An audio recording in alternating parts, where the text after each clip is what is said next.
Essula eyokusatu. Mwe Abagalatiya abatalina magezi, ani eyabaloga so nga Yesu Kristo yakomererwa nga mulaba? Kino kyokka kye njagala mukuntegeeza nti mwaweebwa omwoyo lwa bikolwa by'amateeka nanti kirwakuwulira kwa kukkiriza. Bwe mutyo bwe mutalina magezi, abaasookera mu mwoyo kaakati mutuukiririzibwa mu mubiri, mwabonyaabonyezebwa ebyenkana awo bya bwereere so nga ddala si bwereere.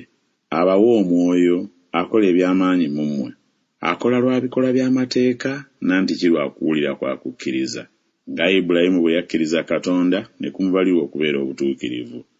Kale mutegeere nga bayima mu kukkiriza be baana ba Ibulayimu.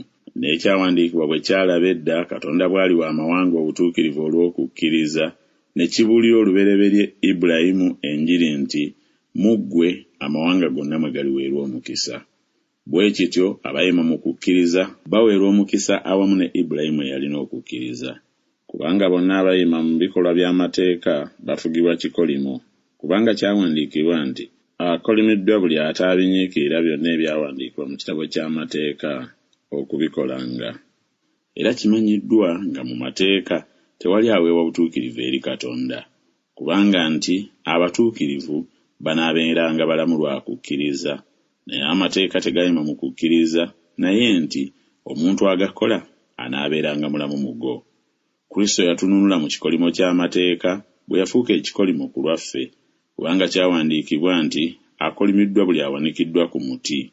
Omukisa gwa Ibulayimu gulyoke gutuuke eri amawanga mu Kristo Yesu, tulyoke tuweebwe ekyasuubizibwa eky'omwoyo olw'okukkiriza. Abooluganda, njogera mu buntu. Endagaano newaakubadde nga ya muntu buntu, bw'emala okunywera tewali agiggyawo newaakubadde agyongerako. Ebyasuubizibwa byagambibwa Ibulayimu n'omuzzukulu we. Tayogera nti n'eri abazzukulu nga bangi, naye ng'omu nti n'eri omuzzukulu wo ye Kristo. Kino kye njogera nti endagaano eyasooka okunywezebwa Katonda, amateeka agajja nga wayiseewo emyaka 430 tegagiggyaawo n'okudibya ekyasuubizibwa.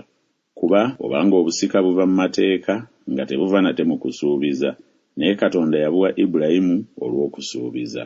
Kale amateeka kiki?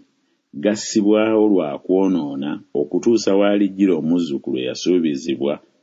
Gaalagirwa bamalayika mu mikono gy'omutabaganya. Naye omutabaganya si w'omu, naye Katonda y'omu.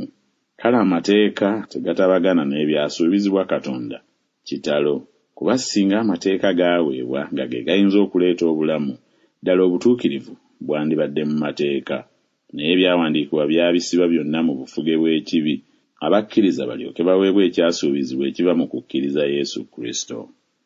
Naye okukkiriza nga tekunnaba kujja, twakuumirwanga mu bufuge bw'amateeka nga tusibibwa olw'okukkiriza okugenda okubikkulwa.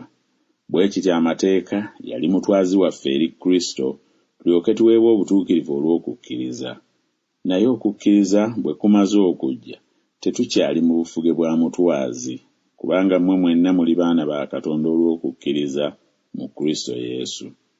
Kubanga mwenna abaabatizibwa okuyingira mu Kristo, mwayambala Kristo. Tewali Muyudaaya newaakubadde Omuyonaani, tewali muddu newaakubadde ow'eddembe, tewali musajja na mukazi, kubanga mmwe mwenna muli omu mu Kristo Yesu. Era mmwe bwe muli aba Kristo, kale muli zzadde lya Ibulayimu, era muli basika ng'okusuubiza bwe kwali.